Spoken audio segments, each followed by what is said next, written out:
এটা আমি নিজে অনুভব করতে পারিনি। আমার কাছে আসছে, দেখা করছে, কথা বলছে এবং ছবি উঠেছে আমার সাথে। যখন রুম থেকে বের হয়ে গেছে, নিচু হয়ে যখন জুতা পড়তেছিল, তখন একজনে লক্ষ্য করছে এবং তার কাছে একটা রিভলভারের মতো দেখা যাচ্ছে।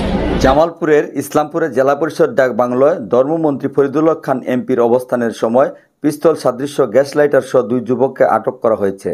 গতকাল বুধবার 7 জুলাই রাত 10টার দিকে এই ঘটনা ঘটে। ইসলামপুর থানার officer in charge OC Sumon Talukdar জানান, আটক তানভীর আহমেদ অপু 29 মেলান্দ উপজেলার নাংলা ইউনিয়নের বাইরাডাঙ্গা গ্রামের হাজী আবুল হাশেমের ছেলে এবং অন্যজন মোহাম্মদ নিহাল আহমেদ নলাট 25 আলতাফুর রহমানের ছেলে বলে জানা গেছে।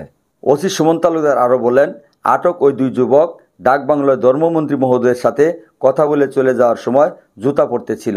এ সময় একজনের কোমরে রিভলভার সাদৃশ্য বস্তুটি দেখতে পান দলীয় নেতাকর্মীরা।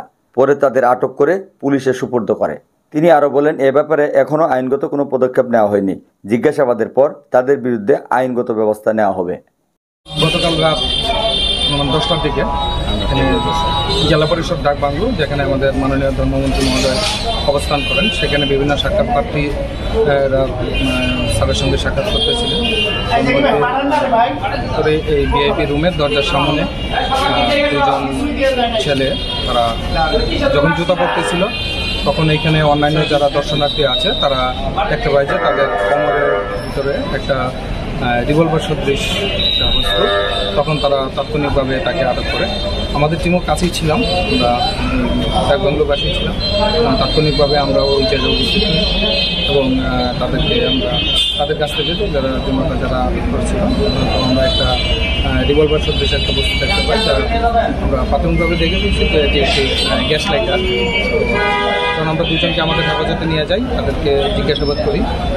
জিজ্ঞাসাবাদে তাদের প্রাথমিক যে তথ্যগুলো তারা প্রদান করেছে সেগুলো আমরা যাচাই বাছাই করতেছি এবং যাচাই বাছাই শেষে আমরা সেগুলো আইনগত ব্যবস্থা গ্রহণ করবো। এ ব্যাপারে ধর্মমন্ত্রী মোহাম্মদ ফরিদুল হক খান এমপি বলেন, ছেলে দুটি আমার নিকট এসেছিল, কথাও হয়েছে, কথা বলে চলে যায়, কিন্তু জুতা পায়ে দেওয়ার সময় নেতাকর্মীরা একজনের কোমরে রিভলভার সাদৃশ্য বস্তুটি দেখতে পান। পরে নেতাকর্মীরা তাদের আটক করে পুলিশে হস্তান্তর করে।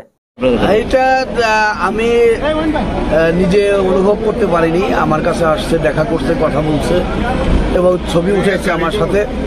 যখন রুম থেকে বের হয়ে গেছে, নিচু হয়ে যখন জুতা পড়তেছিল, তখন একজনে লক্ষ্য করছে এবং তার কাছে একটা রিভলভারের মতো দেখা যাচ্ছে।